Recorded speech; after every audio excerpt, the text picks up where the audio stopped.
Seja bem-vindo ao podcast do Inova Social. Eu sou Vitor Vasques e hoje nós estamos aqui com o Luciano Del Mônaco, da Peducci Advogados, e nós vamos falar um pouquinho sobre a Lei Geral de Proteção de Dados. Luciano, seja bem-vindo. Vitor, primeiramente gostaria de agradecer, obrigado pelo convite, para a gente poder discutir desse tema que está entrando no dia a dia das pessoas, está sendo uma fonte de discussão muito entre empresários, população. E, bom, acho que a primeira coisa que a gente tem que começar falando é da onde veio isso, né? Ou seja, da onde veio essa lei. Exatamente, o que é, né? O que é essa lei, para quem não sabe? Vamos voltar e para isso a gente precisa ir para a Europa. Na Europa, você já tem, na União Europeia, você já tem um regramento de proteção de dados, mais ou menos no final do século XX. Por mais maluco que seja dizer isso. Ou seja, no começo de 2000, no finalzinho de 99 e 2000, começou a ter esse tipo de regulação. Aí você teve um movimento crescente de uso de dados no mundo. O que chamou atenção e o que foi uma espécie de gatilho para GPDR, que é o General Data Protection Act, ou Regulation, dependendo do país, foi as eleições dos Estados Unidos, do Trump, e foi o Brexit. Foi toda aquela questão do fake news. Porque o fake news foi usado muito dado do Facebook para quê? Eu vou direcionar notícia falsa para público que é vulnerável, para público que vai tender a compartilhar e aceitar isso. Eles começaram a usar dados de API do Google, por exemplo. Você vai lá fazer uma pesquisa, qual dos Vingadores você é? E com isso ele entendia o seu perfil político e comportamental e te usava isso para direcionar o seu comportamento político. Para quem não lembra, é um pouquinho daquele bate-papo da Cambridge Analytica, né? A Cambridge Analytica foi um dos estopins, sabe? Hoje a empresa não existe mais, mas assim, a empresa não existe, mas a tecnologia existe, esses caras não estão parados, de maneira alguma. Então isso pegou muito pesado na época. Já se discutia sobre regulação de internet muito mais, para ter uma regulação mais precisa, porque todos esses fenômenos não existiam em 99 e 2000, quando a primeira lei foi criada, e aí eles criaram uma lei de proteção de dados, que eles tinham 3 coisas importantes que eles fizeram. Em primeiro lugar, eles deram 3 anos de prazo, uma coisa que guarda essa informação quando a gente falar do prazo do Brasil. Isso é Europa. Segundo, Europa, tá, para se regulamentar, e considerando que eles já tinham uma certa regulamentação. Uhum. Segundo ponto, eles colocaram da seguinte forma: a gente quer proteger dado de pessoa física. Dado pessoal é dado especificamente de pessoa física. Seu nome, seu e-mail, seu telefone, suas opiniões políticas, seus dados de saúde. Uhum. Isso, por exemplo, é dado pessoal clássico. E o terceiro ponto deles: a gente tem uma preocupação muito grande que as pessoas saiam da nossa área de influência, ou seja, saiam do nosso território e continuem infringindo a legislação. Qual que foi a ideia que eles tiveram? Vou fazer o seguinte: eu vou ter que obrigar como se fosse regra de compliance, como se fosse regra de direito do consumidor, que a gente chama no direito de responsabilidade objetiva. Basicamente é o seguinte: vamos pegar uma empresa alemã, vamos falar que a Bayer contratou uma agência de marketing no Brasil.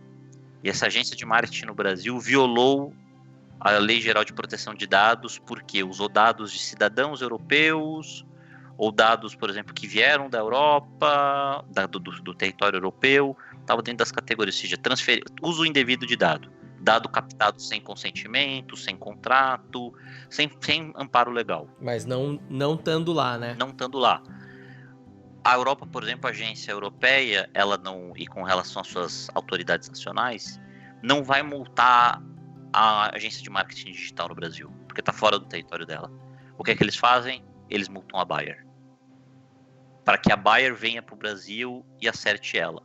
Por exemplo, teve um caso recente que uma empresa de turismo europeia queria subcontratar uma empresa no Brasil. E eles vieram até nós perguntando: olha, tem um monte de regra de lei geral de proteção de dados que eu preciso seguir. Aí a gente olhou e falou: você tem que seguir. Você realmente tem que seguir, porque se você tiver algum problema, você tem dados muito pessoais de nome, onde a pessoa está, quais trajetos ela está fazendo, informação relevante. E com isso você tem que se adequar. Ou seja, eles fizeram basicamente pensando numa questão política, óbvio que também teve uma questão toda de marketing envolvida, o uso do marketing de dados de uso indevido de marketing. O caso da Cambridge Analytica, eleição do Trump, que também usou a Cambridge Analytica, mas tiveram, acho que umas 200 candidaturas que eles participaram nos Estados Unidos. A questão toda também do vazamento de dados do próprio Facebook para outras fontes e o Brexit, além da questão de vazamentos de dados pelos hackers russos, pela interferência da Rússia nas eleições dos Estados Unidos, pegou o assunto, sabe? Pegou no calo. Isso entrou na questão política. Isso começou a ser mais do que o Marquinho brincando de dominar o mundo. Começou a ser um pouco perigoso. Era a gota do copo que já estava cheio, né? As coisas já tinha vários escândalos. Teve um escândalo que ficou famoso da Target nos Estados Unidos, onde uma pessoa começou a receber dados, por exemplo, ela era adolescente, e ela começou a receber propagandas de chá de bebê, de coisas de bebê. De fraldas, antes mesmo. Aí o pai ficou revoltado, não, por que vocês estão mandando isso? Só que o pai não sabia que a filha já estava grávida. E foi por causa de não foi por buscas que ela fez, foi por considerando produtos anteriores, produtos que ela comprou. Então você vê, tipo, é invasivo, sabe? A gente sabe que quando a gente usa qualquer produto online, a gente vende os nossos dados para as pessoas. Isso é necessário, não é só, até mesmo uma melhor experiência de vida. Exemplo bom, exemplo que eu dou é um exemplo ótimo. Tô jogando StarCraft 2. Tô lá jogando. A Blizzard vê os meus dados. Por quê? Eles analisam o tempo das minhas partidas, as unidades que eu faço, os dos meus oponentes, para, por exemplo, fazer um balanceamento no jogo. Para te dar um melhor serviço. Mídias sociais, a mesma coisa. Vamos trocar um botão daqui, de baixo, vamos colocar em cima. Isso é uso legítimo e ok de dados. É importante você ter. A questão toda é você passar a ter, por exemplo, ele saber qual a sua opinião política e distorcer sua opinião política. Ele, por exemplo, ver que você estava falando que está doente no Facebook, vendeu seu dado para uma seguradora e isso diminui o seu rating de seguros e começar a você ter que pagar mais para uma seguradora ou para um plano de saúde. Esse é o problema. Ou seja, você dá um dado para o cara, por exemplo, para eu jogar, para você se divertir, e ele usa isso, por exemplo, para te alterar sua visão política. Ou seja, é um uso indevido porque você está dando dado para uma coisa, para uma finalidade, e ele está fazendo 1 milhão de coisas com isso, que você não necessariamente concorda, às vezes nem é informado. E aí, ou seja, esse foi o ponto. No Brasil já se falava de lei de proteção de dados, tipo, tinha uns 4, 5 projetos de lei discutindo no Congresso. Aí aconteceu o seguinte, os caras aprovaram a lei europeia em maio, em agosto aprovaram a lei brasileira, que é basicamente igual à lei europeia, ou seja, pegaram tudo que estava sendo discutido antes e tacaram fora. Assim, a nossa lei, é o que eu sempre falo, se você cumpre a lei europeia, você cumpre a lei brasileira. Para muitas empresas, quando você fala que você tem dúvida, a gente sempre coloca, olha, vamos seguir o padrão europeu. Tem muita coisa que na lei brasileira não está bem determinada ainda, que a autoridade nacional está começando a se construir. Então a gente está seguindo muito o padrão europeu e a gente sabe que eles vão seguir. Ou seja, que horas que fala, você tem que ter práticas de segurança corretas, adequadas, com bons padrões. Isso vai ser a autoridade que vai dizer. A gente vai basicamente pegar muita coisa que a Europa está fazendo. É o que a gente normalmente faz. Em digital a gente sempre fez muito isso. Na dúvida, vê o que se faz na Europa, que normalmente é o que a gente traz. Tem gente que, por um lado, muita gente reclamou bastante, né, de que se jogou bastante discussão fora. Por um lado, eu, pessoalmente, muita gente no mercado acha que foi bom, por um motivo simples. Isso facilita demais a implementação. A gente, ou seja, para quem for trabalhar implementando esse tipo de projeto, para quem for ser DPO, para quem é uma empresa multinacional, por exemplo, o DPO ele é o Data Protection Officer. Para quem, por exemplo, tiver que fazer isso numa empresa, para quem tiver que receber instrução de uma multinacional, facilita muito. Eu basicamente vou pegar esses documentos que vêm do exterior muitas vezes e vou fazer pequenas adequações e traduções para a realidade brasileira. Ou o contrário. Porque se a lei fosse muito própria, muito jabuticaba, isso dá um trabalho imenso de conexão, sabe? É como você tentar pegar 2 tanques, um de combustível, e eles não se conectam, sabe? É padrão brasileiro de tomada. É melhor não ter. Nesse caso, é melhor você ter uma lei mais geral, porque é mais fácil de trabalhar. A vantagem que a gente tem é essa, e aí quais são os problemas que a gente teve? Isso foi, ou seja, em maio, o GPDR entrou em vigor, ou seja, ele está vigente. Ele tinha sido aprovado 3 anos antes. As empresas tiveram 3 anos para assim, a lei existe. Daqui a 3 anos ela começa. Ou seja, daqui a 3 anos a gente vai poder te multar. Ou seja, 2015 aprovação, 2018 implementação, certo? E já começou a correr os problemas começou a ter vazamento, começou a já complicação de multa. 2018 já começou. Uma das primeiras empresas foi uma empresa pequena, que literalmente tomou uma multa grande e acabou o negócio do cara. Porque era um problema, ele tinha um grande vazamento de dados do que ele tinha. Então começou a ter multa de 40, 50 mil euros, 40, 50 mil euros, até multa que pode chegar na casa dos milhões, até acho que é 50 milhões o teto. No Brasil é um pouco diferente. Mas de qualquer forma, o problema é ir lá pro grupo econômico que eles fazem. Tem um teto, mas você pode ter 2, 3, 4% do faturamento, dependendo da situação, de acordo com o grupo econômico que você tá. Ou seja, não é só uma empresa separada, se tiver uma coligação. Ah, tá, ok. Mas o problema é que a multa é o menor dos problemas. Vamos dar um exemplo legal, o exemplo brasileiro. Netshoes. Netshoes teve um problema de vazamento de dados. O que eles fizeram? A tática do avestruz. Não aconteceu nada. No dia seguinte, os hackers divulgaram. Ele tinha acabado de fazer um IPO. As ações dele despencaram e a Netshoes nunca mais se recuperou. Tanto é que foi vendida para Magazine Luiza recentemente, a literalmente preço de banana. Quem investiu naquele IPO perdeu dinheiro. Muito dinheiro. Porque você tem um problema sério de credibilidade com compras, especialmente no e-commerce. Porque você tem dado muito importante. E se descobriu basicamente que eles não tinham segurança nenhuma, que eles não tinham criptografia nenhuma, que era super desorganizado. Então, e outra coisa, você tem problema se você tem vazamento de dado e dano de dado. Ou seja, se o seu dado é perdido, apagado, parcial ou totalmente, você também é uma violação de dado. Ok. Por exemplo, se alguém chegar e apagar seu histórico médico, por exemplo, isso é um dano sério e irrelevante. Pode ser também penalizado, porque isso pode te atrapalhar muito. Então não é só vazar, é alterar, desfigurar, maquiar, vários usos de informação. Então é muito complexo, sabe? O que pode acontecer com o dado. Até, por exemplo, encriptar e jogar a chave fora.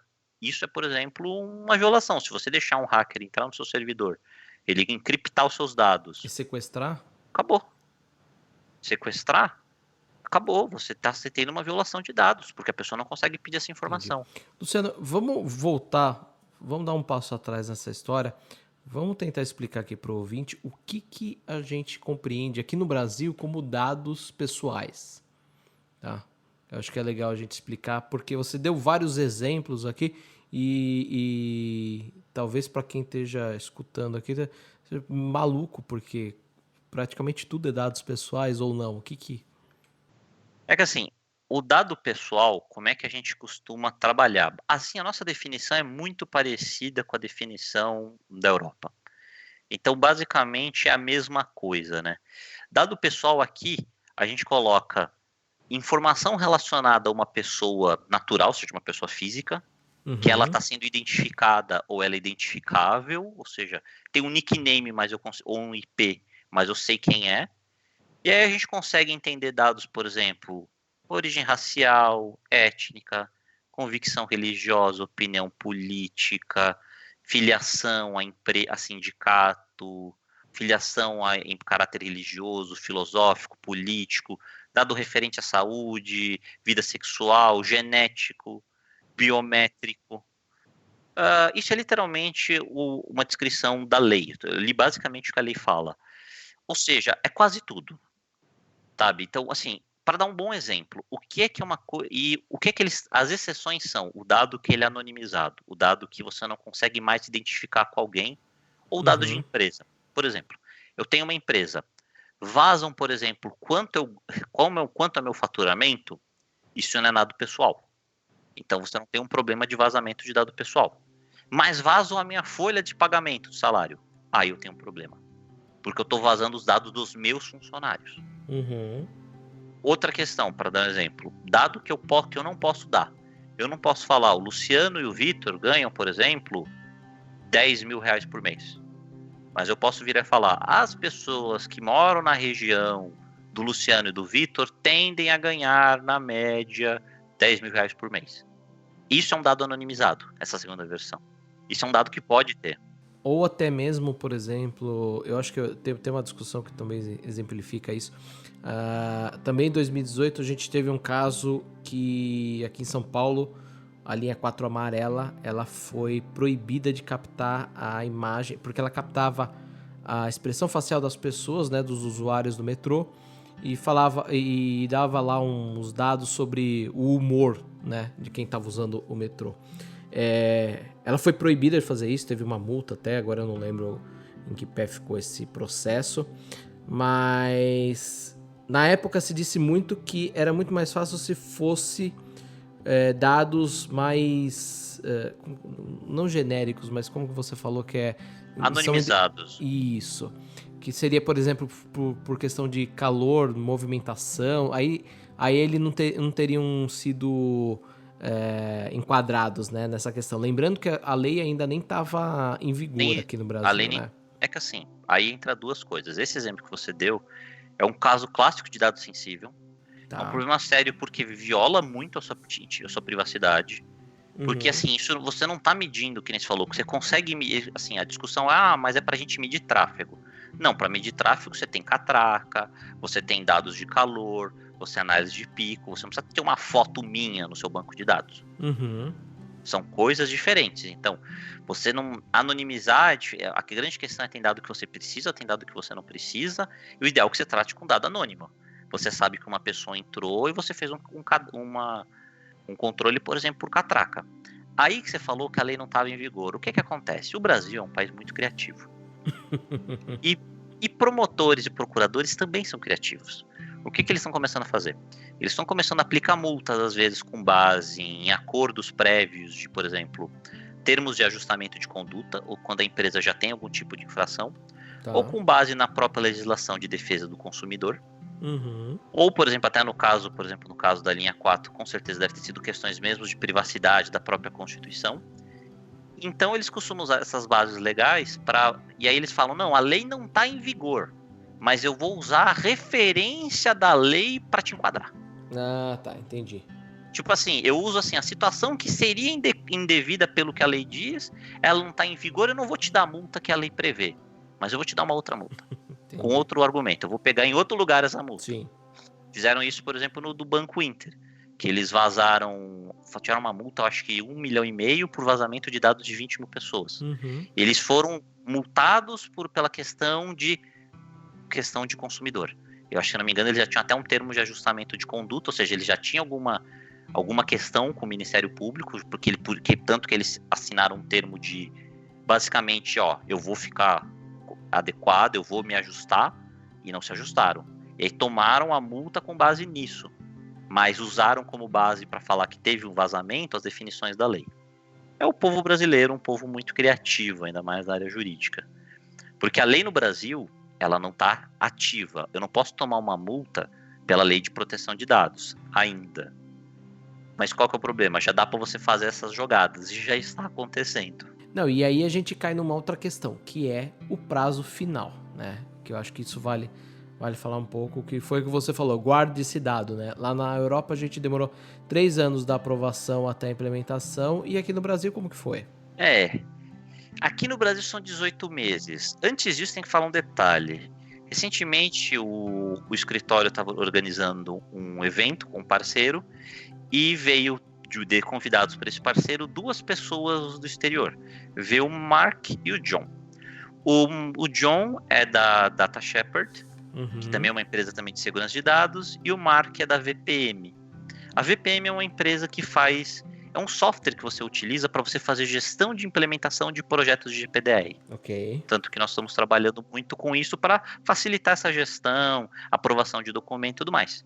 E o John trabalha muito no Data Shepherd com esse projeto e também com segurança de dados. Okay. E aí o que eles nos falaram em conversa, a gente conversando, falaram, olha, os dados que a gente tem é que uns 5% das empresas europeias estava pronta. Eles são do Reino Unido, que basicamente eles têm o GPDR do Reino Unido, que é exatamente igual. Por exemplo, tanto é que o Mark ele é o DPO da escola de Cambridge, e também da universidade. A universidade da escola, que eles têm os 2 níveis. E eles falando que antes dele entrar não tinha nada, e não é uma instituição qualquer. Sim. Sabe? Então imagina, por exemplo, a USP aqui em São Paulo, no estado de São Paulo, para você ter uma noção de quanta informação você tem. Então eles falaram, olha, a gente já tinha um histórico, a gente teve 3 anos e mesmo assim teve pouca gente adequada. Qual que é a experiência que a gente tem no Brasil? Experiência de mercado. Quando a lei começou, qual foi o primeiro movimento do mercado, ainda mais na propriedade industrial, intelectual? Vamos levar essa necessidade, essa demanda ao mercado, vamos começar a oferecer os serviços. O que nós ouvimos de muitos clientes, não, vai ter muito tempo, depois eles vão dar uma prorrogação, que nem fizeram com o SPED algumas vezes. Ok. Não vai acontecer nada. Olha, as pessoas começaram a falar sério nesse tema agora. Nós estamos começando o mercado está começando, as pessoas estão começando agora a sair da fase da negação. Primeiras fases, ou seja, sabe aqueles estágios do luto? As pessoas estavam na negação, agora estão chegando na raiva e na barganha. O pessoal já passou pela negação, depois passou pela raiva, aí o pessoal já está fazendo a barganha do tipo, não, vai ter uma prorrogação. Não vi nenhum movimento nesse sentido, pode ter, mas eu não contaria com isso. E algumas empresas estão começando a chegar na fase da aceitação. Por exemplo, já estamos implementando o projeto. O que muitas pessoas falam? É rápido e é fácil? Eu falo, não é rápido, não é fácil. Síntese, não é um pastel. Muito de longe. Por exemplo, eu vou pegar uma empresa. Vamos pegar uma empresa simples, vai. Pegar uma empresa que tenha seus 300 funcionários. Eu vou ter que rever proteção. Primeiro eu vou ter que rever contrato de trabalho de todo mundo, para prever questões de segurança de dados. Depois eu vou ter que ver como o TI trabalha. Eu não sou programador, mas a gente tem um questionário, nosso questionário tem mais de 15 páginas.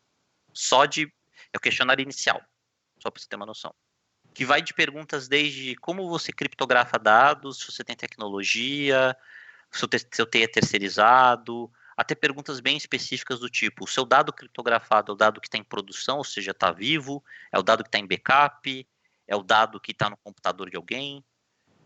Aí a gente vai ver, a gente tem que organizar todos os contratos com fornecedores, porque, por exemplo, você tem uma agência de marketing que trabalha com o nosso disparo de e-mail marketing. Esses caras têm sim que se organizar, porque a lei brasileira coloca questões sim de multa. Para você ter uma noção, como é que funciona a multa no Brasil? A multa no Brasil vai até 2% do faturamento da pessoa jurídica ou do conglomerado, excluídos os limites dos tributos, e ela é limitada a 50 milhões de reais por infração. E aí tem alguns problemas nisso. O que é uma infração? Vazar dado de 2 pessoas são 2 infrações, a gente não sabe. E mesmo que seja isso, 50 milhões, eu não sei você, mas eu acho que seria um problema para muitas empresas. Não que todo mundo iria receber uma multa de 50 milhões, mas seria um problema grande. Até eu rever como estão os meus contratos, porque quando a gente fala do tratamento de dados, as pessoas falam muito de consentimento hoje. Consentimento, consentimento, consentimento. Existem outras, literalmente, 10 hipóteses de quando você pode ter o tratamento de dados. Que é, por exemplo, quando você tem um contrato do tipo, olha, eu sou uma agência de marketing, eu tenho um contrato com uma empresa e eu trato dados dessa empresa, que eu trato o CRM deles, eu trato a resposta de mídia digital por causa do contrato. Só que qual que é o problema? Isso tem que existir nos contratos, isso não existia nesses documentos. Então eu vou rever contrato, a gente vai rever procedimento interno, portaria entra nisso. Ou seja, sendo bem sincero, você pega a empresa inteira, vê toda ela e revê toda ela. Porque se você tiver um problema de que eu vazei dados, por exemplo, da catraca do estabelecimento da minha empresa, você pode ter um problema com isso. Dados de funcionários são muito importantes. Imagina uma empresa que tem uma folha de pagamento de 1.000, 2.000 funcionários. Imagina se isso vaza. E é um exemplo que eu sempre coloco muito quando eu sento, às vezes até para discutir com a empresa. Eu falo, bom, você aqui do jurídico, o que você dizer? Se vazasse o dado com sua renda, seu endereço, como é que você ia ficar? Você ia ficar feliz? Então, o principal problema é esse. Nós temos problemas sérios de como fazer. A verdade é que, se você fala assim, vamos fazer em 6 meses, se você fizer em 6 meses, você vai ter que correr muito. Se você fizer em 1 ano, você só vai correr. Ok. como nós estamos em maio, então eu posso dizer com boa segurança se você vier começar a pensar isso em janeiro, esquece. Tanto é que o que se trabalha, e nós temos trabalhado muito com os clientes, é o conceito de compliance mínimo viável. Okay. Qual é o mínimo para nós estarmos ok com a legislação, sabendo que a gente vai ter que tomar outras medidas? O que eu posso dizer tendo experiência já de mercado e vendo, as empresas têm uns problemas de comunicação muito grande. O jurídico normalmente não sabe nem o que é um computador. O TI não sabe falar com o ser humano, perdeu a capacidade de fala de linguagem natural, como a gente fala. E aí você fica com um problema sério, porque para certos departamentos a gente dá problema. Por exemplo, assim, a gente rever isso. O TI vai ser um inferno pro TI, porque tem muita coisa meia bomba que vai ter que resolver. Não, e tem toda a questão do TI também, de ser o garoto do TI, né? Muitas empresas. É o rapaz. Normalmente é o cara que tá ali para configurar a impressora, configurar o computador. E imagina, se você dá um questionário de 15 páginas para ele, coitado.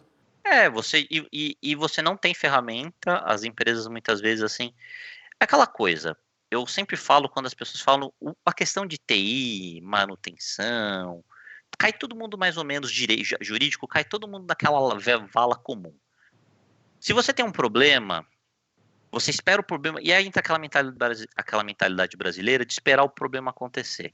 Exemplo, meu pai trabalhava na Eletropaulo nos trólebus. Meu pai era gerente de manutenção. Que era sempre o departamento que queriam tirar verba. Aí o que acontecia? Tinha lá um evento, acontecia alguma coisa. Pô, mas cadê a manutenção? Mas fala, não, mas você cortou isso, você cortou equipamento, você cortou gente, você cortou pessoal. E aí você tem que resolver apagar um incêndio. No jurídico, o que eu normalmente costumo falar quando o cliente reclama, mas é caro o serviço. Sim, é caro porque é demorado, é um serviço complexo. Eu costumo falar para ele, olha, o direito funciona da seguinte forma. A gente não vai te dar dinheiro. A gente vai te impedir de tropeçar, cair, bater a cara no chão, ficar sangrando e as pessoas virem te chutarem. É isso que a gente faz. Não, mas é porque a gente tem que colocar isso. Porque quando, por exemplo, aconteceu o caso de violação de dados, todo mundo foi para cima do Facebook. E um monte de, por exemplo, outras redes sociais começaram a botar o corpo. Não, a gente aqui não faz isso, o Facebook é o cara errado. Muitas coisas que a gente sabe que até faz, mas jogou a culpa pro outro. E é o que acontece quando tem alguém no mercado que faz uma bobagem. Exemplo legal que eu sempre dou, Betina. Quando teve aquele caso, Betina, não sei o quê, um monte de agência, de empresa de investimento apareceu para bater em cima. Para falar assim, olha, aqui não é assim, aqui é sério, se você quiser vem falar comigo. Você diz o caso da Empíricos, né? Da Empíricos. Sim. Um monte de gente quis usar isso como marketing positivo. E o que vai acontecer no Brasil? Vai acontecer. A lei vai ser aprovada. O governo que quer e precisa arrecadar, vai começar a arrecadar.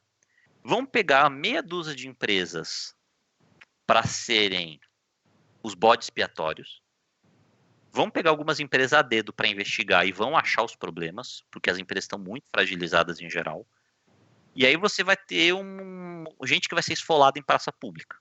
Para a gente ter uma mudança, para o mercado entender que a lei vai pegar, já está pegando, de certa forma. A gente já tem gente tomando multa, meio que com base na Lei Geral de Proteção de Dados. E vai acontecer isso, porque é um modus operandi muito bom. Um exemplo também que eu dou é um exemplo muito pequeno, mas ele é ótimo. Direito. No direito, até minha irmã é advogada também, minha irmã é um pouco mais velha. Quando a minha irmã trabalhava, não existia ainda a tal lei do estágio. Hoje o estagiário de direito pode, aspas, trabalhar 6 horas por dia. Antigamente não existia isso. Antigamente o estagiário trabalhava às 8 horas como se fosse um empregado normal. Passaram essa lei e aí o que o Ministério Público começou a fazer? Começou aí nos grandes escritórios, não vou dizer o nome, mas começou em vários escritórios, e começou a identificar que tinha gente descumprindo a lei do estágio. Aí começou a dar advertência, começou a dar multa. Chegou a ponto de alguns grandes escritórios falaram, olha, se a gente der mais uma penalidade, a gente vai proibir vocês de contratar estagiários por um ano, porque o contrato de estágio é feito entre o escritório, a empresa e a universidade, porque precisa disso para contar para horas, para se formar e tudo mais. Então eles fizeram isso de um jeito onde o mercado assumiu isso. Hoje, se você chegar no escritório grande, tem muito escritório que dá horário, o computador desliga. Para você ligar o computador, você tem que falar com um sócio da área, um gestor responsável para ele autorizar, e ele vai te dar um apito. Ele vai falar, olha, tudo bem, é exceção, mas que isso não vire regra e que isso não aconteça mais, assim, tipo, é um negócio que fica meio por debaixo dos panos, não se fala muito nisso. E é o mesmo argumento. Você pega os grandes, vai em cima, e aí cai de cima para baixo. Porque as empresas vão começar a obrigar pelos contratos deles os prestadores de serviços menores a aderir. Vai ser corrido, vai ter muita gente que vai perder nisso, vai ter muita gente que vai ganhar dinheiro com isso, consultores, advogados, especialmente quem trabalha com contencioso, ou seja, quem trabalha com processo judicial, e as empresas vão sofrer, porque muitas das empresas estão desorganizadas e estão negligenciando o problema. Agora as empresas estão vindo, por exemplo, conversar conosco, que estamos fazendo um trabalho de vanguarda nisso, de fronteira, querendo coisas mais palpáveis. Mas agora, ou seja, maio, junho. E a gente tá falando de fevereiro. A gente está falando de fevereiro, para um negócio que não é um negócio que eu falo assim, não, eu vou botar 10 estagiários para resolver. Não vai ser assim. Por exemplo, o trabalho, como a gente faz, é fazer uma avaliação inicial, fazer um relatório inicial, rever toda a documentação, rever processo. É gigante. Esse diagnóstico que eu te falei, ele é a primeira fase da fase 1. Dura quanto tempo? Olha, de 6 a 12 meses. Para você fazer um projeto digno. Quando eu digo digno, assim, que vai atingir um nível legal de compliance, que você vai estar bem protegido. Você não vai ter como matar todos os riscos, porque é impossível com segurança, mas você vai ter uma organização interna boa. E a empresa vai precisar se mexer muito, sim. Não adianta você contratar qualquer consultor ou advogado achando que vai trabalhar por você. Você vai ter que organizar isso muito, vai ter que ter treinamento, vai ter que explicar às pessoas como usar. Por exemplo, a CPF na nota, que eu acho que é o exemplo máximo de dado jogado aleatoriamente, que eu nunca peço. Você tem uns sistemas que você olha o sistema do cara, o sistema tá em Visual Basic. Aquela tela preta. Para quebrar aquilo. Pra quem não sabe, é uma linguagem arcaica, né? Ah, não. É anos 80. Aí você vê aqueles sistemas que parecem de filme de espionagem antigo. Nossa, se você tem o seu dado ali, tem CPF de dezenas de pessoas. E não tem como você falar, eu não vazei nenhuma informação importante. Não. Se a pessoa tem o meu nome, meu CPF, ela sabe tudo sobre mim. Uhum. Não tem o que dizer. Tipo, então, tem muita gente também falando, mas não é nada. Não, é relevante. Porque dados é o futuro. Tipo, não é tipo. Não é nem o futuro, né? Dados é o presente já. Falar dados é o futuro, eu não estou em 2008, 2006, estou em 2019. Uhum. As empresas já usam dados muito, de montão, vão usar cada vez mais. Não tem como você se esconder no mundo digital. Não tem como você tentar botar um papelzinho, aqueles papel alumínio na cabeça, sabe? Para se proteger, você não vai resolver. Você vai ter que viver nesse ecossistema, porque as pessoas vão viver, as cidades vão ter cada vez mais disso.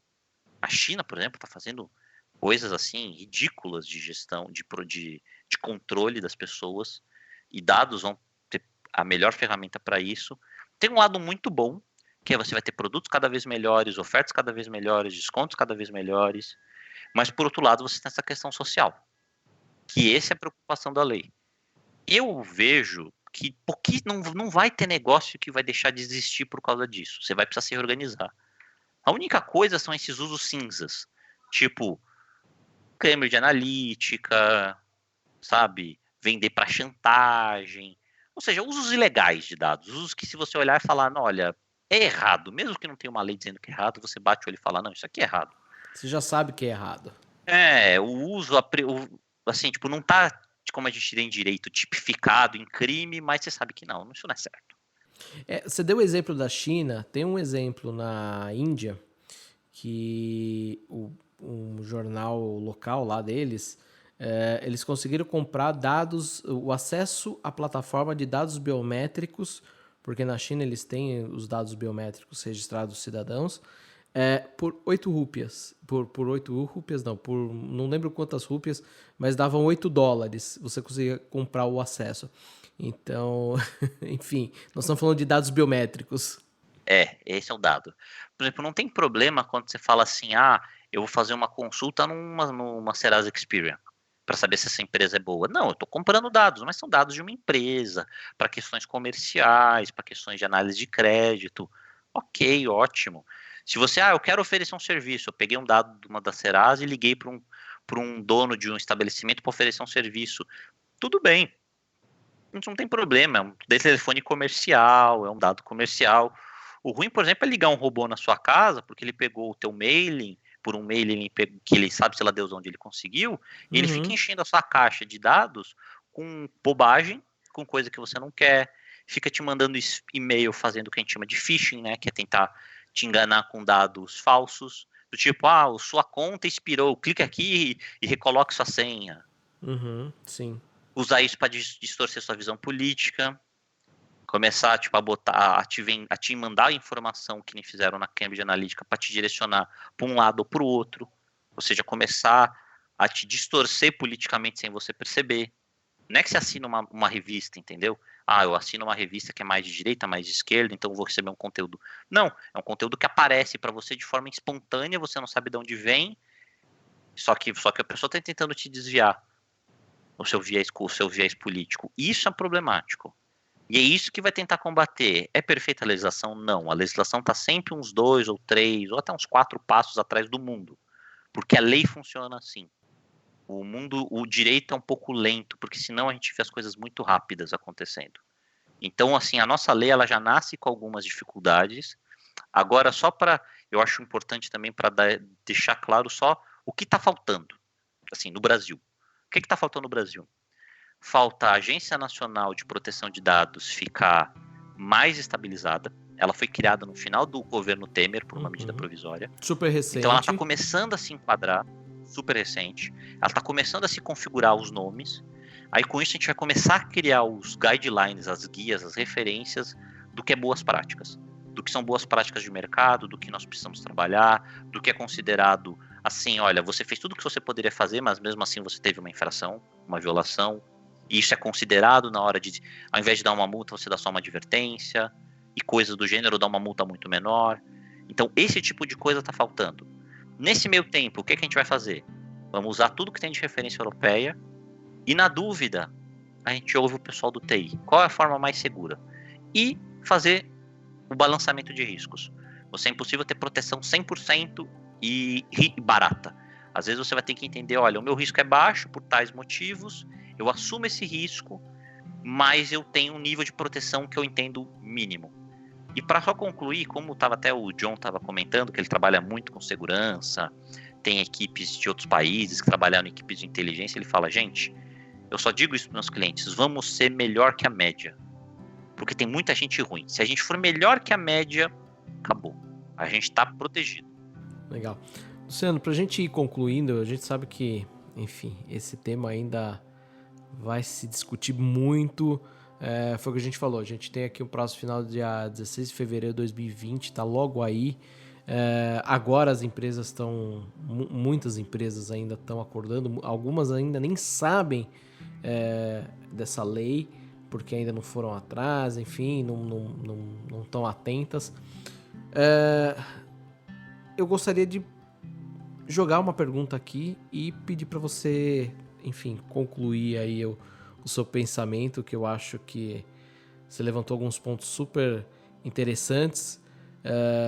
Eu sei que vai ter ouvinte aqui saindo, arrancando os cabelos, correndo pela firma e falando, meu Deus do céu, eu tenho que rever tudo.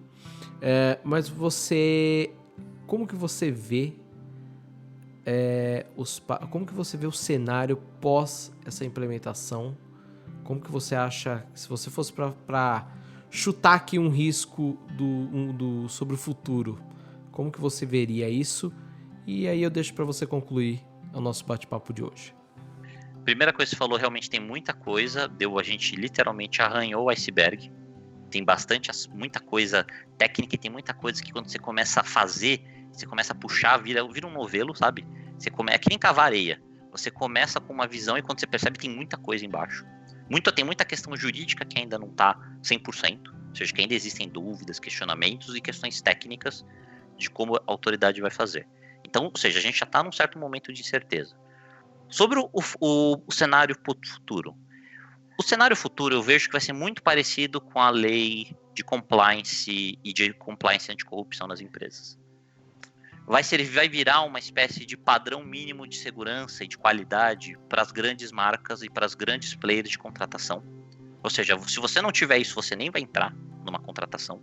Ou seja, para quem é médio e pequeno porte, se você não tem uma adequação mínima, você não é nem apto a concorrer a, por exemplo, a um processo de contratação ou a oferecer serviços. Ou seja, se você presta serviço para esse tipo de empresa, elas vão bater na sua porta. Então você vai precisar se organizar.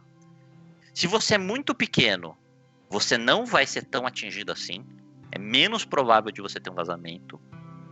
Quem é grande vai receber fiscalização primeiro. E eu vejo os setores que mais tem que se preocupar. E-commerces tem que se preocupar muito. O setor de saúde e o setor de turismo. São os principais setores que vai ter gente procurando. Ou seja, são 3 setores que são muito pulverizados, mas tem muita gente pequena e média. Com pouca gestão, muito lugar onde o garoto do TI é o que manda. E para ter um escândalo de tipo Netshoes não é muita coisa. E tem que lembrar só um detalhe, que eu acho que é a parte mais importante para todo mundo. Se você tiver um problema e você não comunicar a autoridade, você não seguir certo, você tem além do problema todo legal, isso vai para a mídia. Porque ainda mais se for uma empresa razoavelmente relevante. Não precisa ser nem tão relevante assim, não precisa ser a maior empresa, precisa ser uma empresa razoavelmente relevante. Você vai começar a ter esse problema. E os hackers vão começar a chantagear as empresas assim. Eles não vão mais entrar e criptografar, eles vão entrar, pegar um pedaço do seu banco de dados e falar, olha, se você não me pagar, eu jogo e falo que você teve um vazamento.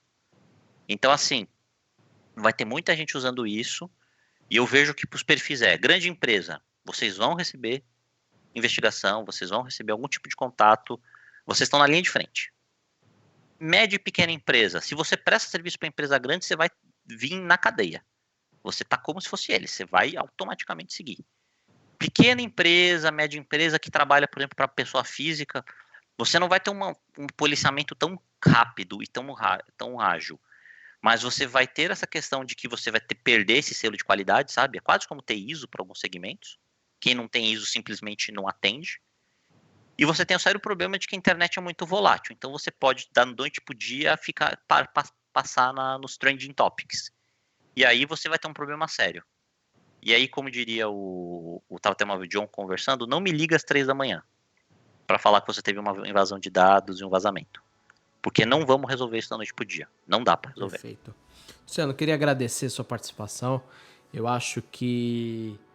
Eu não vou falar nem bate-papo, porque eu deixei você falar. Eu acho que você trouxe tantos insights e tantas pontuações que eu acho que valem a pena ainda serem discutidas, aprofundadas.